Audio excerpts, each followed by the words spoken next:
प्यारे बच्चों, class 12th विषय समाजशास्त्र इकोनॉमिक्स के बाद समाजशास्त्र विषय का एग्जाम आप लोगों का होने वाला है। ऑब्जेक्टिव क्वेश्चन मैंने बहुत सारे बताए हैं। यदि उन सबको आप लोगों ने नहीं देखा है तो प्लेलिस्ट में जाकर देख सकते हैं। साथ ही आप लोग जैक में पूछे गए प्रश्नों को, मतलब जैक में जो एग्जाम में क्वेश्चन आया है उसका भी आंसर की डाला हुआ है, प्लेलिस्ट में जाकर देख सकते हैं। वो सब क्वेश्चन को भी आप कर लीजिए। उसके अतिरिक्त आप इन प्रश्नों को देख सकते हैं। चैनल पर पहली बार है तो जरूर सब्सक्राइब कर ले। तो चलिए हम लोग फटाफट प्रश्न उत्तर को देख लेते हैं। तो पहला क्वेश्चन है, लिंग अनुपात का क्या अर्थ है? तो लिंग अनुपात को स्त्री पुरुष अनुपात भी कहा जाता है। ठीक है, इस अनुपात को स्त्रियों की संख्या को पुरुषों की संख्या से भाग देने के पश्चात 1000 से गुना करके प्राप्त किया जाता है। भारत में लिंगानुपात से तात्पर्य प्रति 1000 पुरुष में महिलाओं की संख्या से स्त्री पुरुष अनुपात जनसंख्या में लैंगिक संतुलन का एक महत्वपूर्ण सूचक है। दूसरा क्वेश्चन है, सावित्रीबाई फुले कौन थी? तो सावित्रीबाई फुले जो 1831 में जन्म हुआ था, 1897 में इनकी मृत्यु हुई थी। देश में बालिकाओं के लिए बने पहले विश्वविद्यालय की पहली प्रधानाध्यापिका थी, जो पुणे में स्थापित किया गया था। बीपीओ क्या है? बीपीओ का पूरा रूप है बिजनेस प्रोसेस आउटसोर्सिंग। यह सॉफ्टवेयर सेवा उद्योग और व्यापार में बाह्य स्रोतों के प्रयोग का उद्योग कहा जाता है, जैसे कॉल सेंटर। यह उन प्रमुख उद्योगों में से है जिसके माध्यम से भारत वैश्विक अर्थव्यवस्था से जुड़ता जा रहा है। चौथा है, दबाव समूह से आप क्या समझते हैं? तो जब कोई हित समूह अपने उद्देश्यों अर्थात अपने हितों की पूर्ति के लिए सरकार पर दबाव बनाने लगता है, तब उसे दबाव समूह कहते हैं। ऐसे समूह अपने सदस्यों के हितों के अनुरूप कानून बनाने या संशोधन करने के लिए जनप्रतिनिधियों को प्रभावित करने लगते हैं, तो इन्हें दबाव समूह कहते हैं। जनसंपर्क के साधन को मास मीडिया क्यों कहते हैं? तो जनसंपर्क के साधन अनेक प्रकार के होते हैं। टेलीविजन, समाचार पत्र, फिल्में, रेडियो आदि। उन्हें मास मीडिया इसलिए कहा जाता है क्योंकि वे एक साथ बहुत बड़ी संख्या में दर्शकों, श्रोताओं एवं पाठकों तक पहुंचते हैं। तिभागा आंदोलन क्या था? तो ब्रिटिश काल में एक महत्वपूर्ण आंदोलन हुआ जिसे तिभागा या तिभागा आंदोलन कहते हैं। बंगाल प्रेसिडेंसी इसका प्रमुख क्षेत्र था। यह आंदोलन 1946 से 47 में हुआ। यह आंदोलन बटाईदारों का था जो फसल का 2/3 हिस्सा अपने पास रखना चाहते थे, न कि आधा या इससे भी कम। यह आंदोलन वास्तव में छोटे किसानों का था। AR देसाई कहते हैं कि यह आंदोलन वस्तुतः एक आर्थिक संघर्ष था, लेकिन इसने राजनीतिक रंग ले लिया। सातवां है, औद्योगिकरण से आप क्या समझते हैं? तो औद्योगिकरण का संबंध यांत्रिक उत्पादन के उदय से या शक्ति के गैर मानवीय संसाधन जैसे वाष्प या विद्युत पर अधिक निर्भर होता है। दूसरे शब्दों में, यह प्रौद्योगिकी उन्नति की वह प्रक्रिया है जो समान उपकरणों से चलने वाले घरेलू उत्पादन से लेकर बृहद स्तरीय कारखानों के उत्पादन तक संपन्न होती है। खदान एक्ट 1952 का परिचय दें। तो बताया जाता है कि केवल कोयले की खान में 5.5 लाख लोग काम करते हैं। उनके कामकाज, मजदूरी, सुरक्षा आदि बिंदुओं पर भारत सरकार द्वारा खदान एक्ट 1952 लागू किया गया है। इसमें स्पष्ट किया गया है कि एक व्यक्ति खान में अधिक से अधिक कितने घंटे कार्य कर सकता है। यदि वह निर्धारित अवधि से अतिरिक्त काम करता है तो उसे घंटे के हिसाब से अलग भुगतान होना चाहिए। खदान कामगारों के लिए निर्धारित सुरक्षा के नियमों का पालन होना चाहिए। अगला है, आधुनिकीकरण के प्रमुख विशेषताओं की चर्चा करें। तो इसमें है पहला, नगरीकरण। तो आधुनिकीकरण की प्रमुख विशेषता नगरीकरण है। नगरीकरण एक ऐसी प्रक्रिया है जिसमें नगरों का उदय, प्रसार एवं विकास होता है, जिसमें व्यक्ति नवीन जीवन पद्धति, मूल्यों, आर्थिक उन्मेषों, उत्पादन प्रविधियों तथा नई मनोवृत्तियों का सृजनगत जीवन निर्वाह करती है। इसके परिणाम स्वरूप परंपरावादी दृष्टिकोण तथा विचार समाप्त होने लगते हैं और समाज में आधुनिकीकरण की प्रक्रिया क्रियाशील होने लगती है। दूसरा पॉइंट है औद्योगिकरण। तो औद्योगिकरण आधुनिकीकरण की आत्मा है। औद्योगिकरण आर्थिक विकास की एक ऐसी प्रक्रिया जिसमें प्रौद्योगिकी पर आधारित मशीनों के द्वारा अत्यधिक मात्रा में आधुनिक वस्तुओं का निर्माण कर बाजारों का विस्तार किया जाता है। 10वां है, भारत में हरित क्रांति की प्रमुख विशेषताओं की चर्चा करें। तो पहला विशेषता है, अधिक उपज देने वाली फसलों के कार्यक्रम लागू किए गए, बहुफसल कार्यक्रम आरंभ किया गया। हरित क्रांति के लिए जरूरी था कि खेती वर्षा पर निर्भर ना रहे, इसके लिए बड़ी छोटी सिंचाई की योजना बनाई गई। सरकार द्वारा रासायनिक खादों के उपयोग पर बल दिया गया। कृषि उत्पादन बढ़ाने के लिए नई तकनीक तथा कृषकों को प्रशिक्षण दिया गया। 11 है, भारत में नगरीकरण की प्रमुख प्रवृत्ति की चर्चा करें। तो नगरीकरण के विभिन्न रूपों में भारतीय सामाजिक संरचना को प्रभावित किया है। इसने संपूर्ण सामाजिक, आर्थिक, धार्मिक और राजनीतिक आर्थिक गतिविधियों में आमूल परिवर्तन लाए हैं। इनके प्रभाव को निम्न रूप से समझा जा सकता है। पहला, जाति व्यवस्था में परिवर्तन। तो भारतीय सामाजिक संरचना का एक महत्वपूर्ण एवं सशक्त आधार जाति व्यवस्था रही है। इस व्यवस्था में व्यक्ति को जन्म से ही उसका कर्म, हैसियत तथा पद निर्धारित रहे। नगरों की जीवन शैली जाति व्यवस्था के प्रतिकूल है। दूसरा है, परिवार व्यवस्था में परिवर्तन। तो नगरीकरण ने भारतीय परिवार को प्रभावित किया है। भारत में संयुक्त परिवार की परंपरा रही।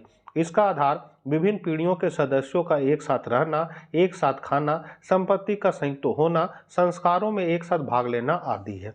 तीसरा पॉइंट है, ग्रामीण समुदाय में परिवर्तन। तो नगरीकरण ने ग्रामीण समुदाय को प्रभावित किया है। नगरों में नागरिक जीवन की सुविधाएं, शिक्षा एवं रोजगार के अवसर तथा चिकित्सा की व्यवस्था आदि अनेक उपलब्ध है। इन सुविधाओं ने ग्रामीणों को अपनी ओर आकर्षित किया है। 12 है, भारतीय जाति व्यवस्था पर पड़ने वाले औद्योगिकरण के प्रभावों की चर्चा करें। तो भारतीय जनजीवन को शायद ही कोई ऐसा पक्ष हो जो आधुनिकीकरण की प्रक्रिया से अछूता रहा है। इसके प्रभाव को निम्न रूप से समझा जा सकता है। पहला, परिवार एवं आधुनिकीकरण।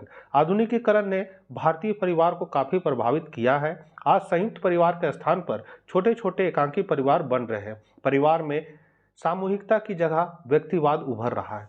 दूसरा पॉइंट है, जाति एवं आधुनिकीकरण। तो भारतीय समाज की एक अनोखी विशेषता के रूप में जाति व्यवस्था रही है। इस व्यवस्था में व्यक्ति को जन्म से ही उसका कर्म, हैसियत तथा पद निर्धारित रहे। आधुनिकीकरण के प्रभाव में व्यक्ति की स्थिति का निर्धारण उसकी शिक्षा, आर्थिक स्थिति, राजनीतिक स्थिति, योग्यता एवं क्षमता आदि पर होने लगा। तीसरा पॉइंट है, ग्रामीण समुदाय एवं आधुनिकीकरण। आधुनिकीकरण ने ग्रामीण समुदाय को प्रभावित किया। आधुनिकीकरण ने नगरीकरण, औद्योगिकरण, व्यावसायिक गतिविधियां, गतिशीलता, यातायात के साधनों, रोजगार के अवसर, धन एवं योग्यता का महत्व आदि बढ़ा। इन परिस्थितियों ने गांव को अपनी ओर खींचा। वे भी आधुनिकीकरण को स्वीकार किए हैं। 13 है, भारतीय समाज में भूमि सुधार के प्रमुख कदमों की चर्चा करें। तो भारतीय समाज में भूमि सुधार का अभिप्राय कृषि भूमि के स्वामित्व एवं परिचालन में किए जाने वाले सुधारों से है। स्वतंत्रता प्राप्ति के समय भूमि सुधारों की आवश्यकता को महसूस किया गया और बाद में पंचवर्षीय योजना में भूमि सुधारों की निर्धनता विरोधी रणनीति के मूलभूत भाग के रूप में घोषित किया। भारतीय समाज में भूमि सुधार के प्रमुख कदम निम्नलिखित है। पहला है, मध्यवर्ग की समाप्ति और दूसरा काश्तकारी सुधार। 14 है, भारतीय समाज में प्रांतीयता की समस्या की चर्चा करें। तो भारत में सामुदायिक विघटन की एक अन्य समस्या प्रांतीयता की है, अर्थात क्षेत्रवाद की है, जिसने स्वतंत्रता के बाद अत्यधिक विषम रूप धारण करके बड़े बड़े संघर्षों तथा हिंसक आंदोलनों को जन्म दिया। सांप्रदायिकता की समस्या जहां धार्मिक आधार पर आत्मकेंद्रित तथा परस्पर विरोधी समूहों का निर्माण करती है, वहीं क्षेत्रवाद में संघर्ष, विरोध तथा घृणा का आधार एक विशेष क्षेत्र के प्रति वहां के निवासियों की अंधभक्ति का होना है। भारतीय समाज में प्रांतीयता की समस्या के निम्नलिखित कारण है। पहला है राजनीतिक, दूसरा आर्थिक स्वार्थ, तीसरा भाषाई भिन्नता, फिर है भौगोलिक कारण, सांस्कृतिक भिन्नताएं, ऐतिहासिक कारण और मनोवैज्ञानिक कारण। 15 है, भारतीय समाज में धर्मनिरपेक्षता की आवश्यकता की चर्चा करें। तो सभी धर्मों के प्रति श्रद्धा रखना और राज्य का अपना कोई धर्म ना होना भारतीय समाज के निर्माण में उन सभी व्यक्तियों का योगदान है जो हिंदू, मुसलमान, सिख, जैन, बौद्ध, ईसाई और पारसी धर्म को मानने वाले हैं। भारत विभिन्न धर्मों का समन्वय स्थल है, अतः भारत के लिए धर्मनिरपेक्षता जरूरी है। धर्मनिरपेक्षता के कारण ही यहाँ विभिन्न धर्मों और संप्रदायों का समावेश होने के बाद भी सभी धर्म और संप्रदाय एक दूसरे के पूरक है। झारखंड के पृथक निर्माण के लिए आंदोलनकारी नेताओं ने कौन से मुद्दे प्रकाशित किए थे, उल्लेख करें। तो झारखंड राज्य के गठन आंदोलनकारी के नेताओं ने निम्नलिखित मुद्दों के विरुद्ध प्रदर्शन किए थे। पहला, भूमि का अधिग्रहण, मतलब बड़ी बड़ी सिंचाई परियोजना और गोलाबारी क्षेत्र आदि के लिए। दूसरा, रुके हुए सर्वेक्षण तथा पुनर्वास की कार्रवाई के लिए सरकारी कैंप का बंद कर दिया जाना।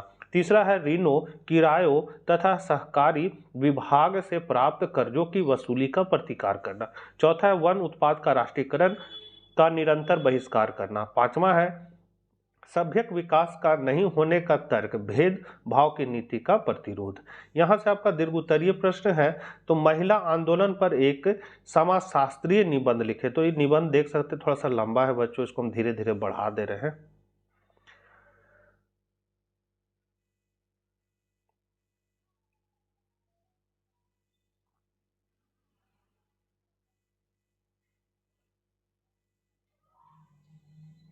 यहाँ से दीर्घ उत्तरीय प्रश्न है। दीर्घ उत्तरीय प्रश्न तो लंबा ही रहता है, तो इसको आप लोग देख लीजिएगा। आप चैनल के प्लेलिस्ट में भी जाकर जैक में पूछे गए प्रश्न, जो जैक में आया है एग्जाम में, उन प्रश्नों को भी जरूर कर लीजिएगा बच्चों, वो आपके लिए परीक्षा उपयोगी है। 18 नंबर क्वेश्चन है, भारतीय समाज के लिंग भेद के परिणामों की चर्चा करें। तो भारत के राष्ट्रीय आंदोलन में एक प्रमुख समाजशास्त्री तथ्य यहाँ की जाति व्यवस्था तथा उससे उत्पन्न होने वाले जातिगत भेदभाव रहे। भारतीय समाज में लिंग भेद के परिणाम काफी रहे। एक जाति दूसरे जाति के प्रति अपने संपर्क में आने की अनुमति नहीं दे जाती है। प्रत्येक जाति अपने संस्कृति, खान पान, सामाजिक संपर्क के संबंधों, व्यवसायों, विवाह और छुआछूत के आधार पर एक दूसरे से अलग समुदाय था। इसके परिणाम के अंतर्गत नजदीक देशों द्वारा काफी फायदा उठाया जाने लगा था। अगला है भारतीय संयुक्त परिवार व्यवस्था की प्रमुख विशेषताओं की चर्चा करें। तो संयुक्त परिवार की निम्नलिखित विशेषता, सबसे पहला बड़ा आकार। तो संयुक्त परिवार में कई पीढ़ियों के लोग एक साथ रहते हैं, जिससे इसके सदस्यों की संख्या अधिक होती, फलतः इसका आकार बड़ा होता है। दूसरा समान निवास, संयुक्त परिवार के सभी सदस्य एक छत के नीचे रहते। तीसरा समान रसोई, पूरे परिवार का रसोई घर एक होता है जिसमें पका भोजन सभी सदस्य खाते हैं। संयुक्त संपत्ति, संयुक्त परिवार की संपत्ति संयुक्त होती है जिस पर सभी सदस्यों का अधिकार होता है और सभी की आवश्यकताओं की पूर्ति उससे होती है। कर्ता, तो संयुक्त परिवार का एक कर्ता होता है जो परिवार का वयोवृद्ध पुरुष सदस्य होता है। अगला है बाजार किस प्रकार एक सामाजिक संस्था है।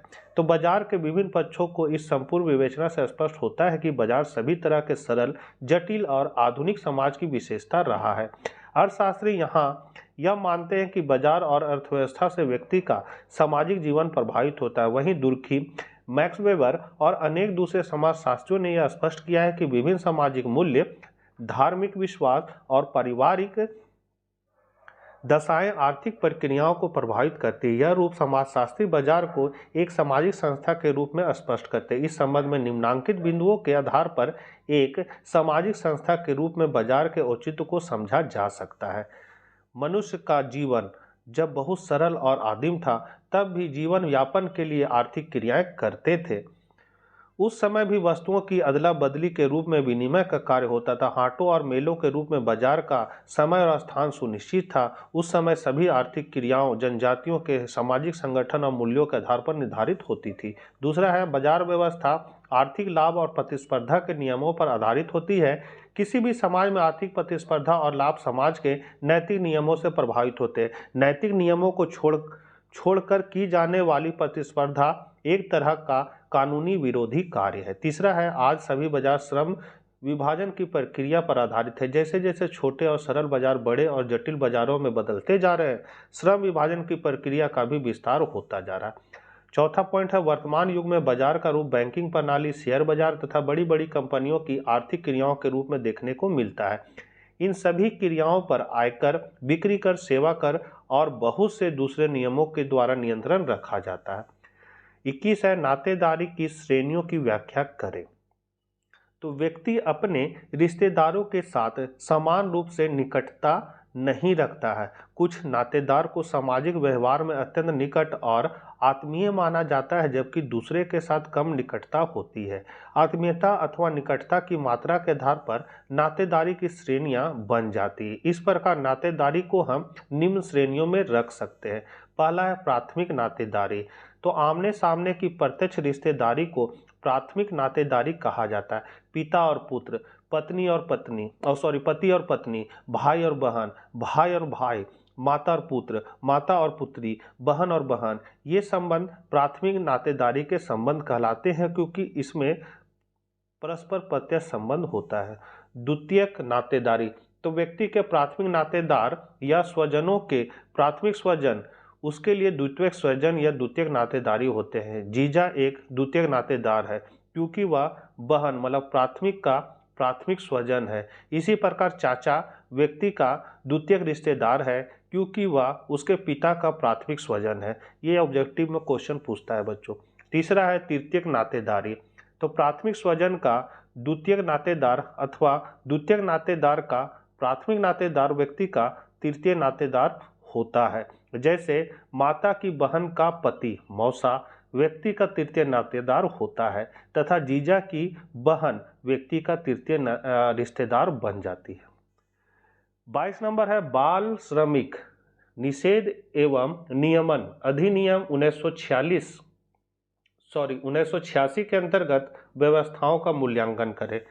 तो बच्चों के लिए संविधान में प्रदत्त अधिकारों के सुनिश्चितीकरण और उनको शोषण से विमुक्त करने के लिए सरकार द्वारा समय समय पर विभिन्न कानून भी बनाए गए। 1949 में राजकीय विभागों एवं अन्य क्षेत्रों में श्रमिकों के नियोजन हेतु 14 वर्ष आयु निर्धारित की। कुछ अन्य कानूनों द्वारा भी विभिन्न क्षेत्रों में बाल श्रमिकों को शोषण और पीड़ा से बचाने के लिए उनकी भर्ती हेतु न्यूनतम आयु और सेवा शर्त निर्धारित की गई है।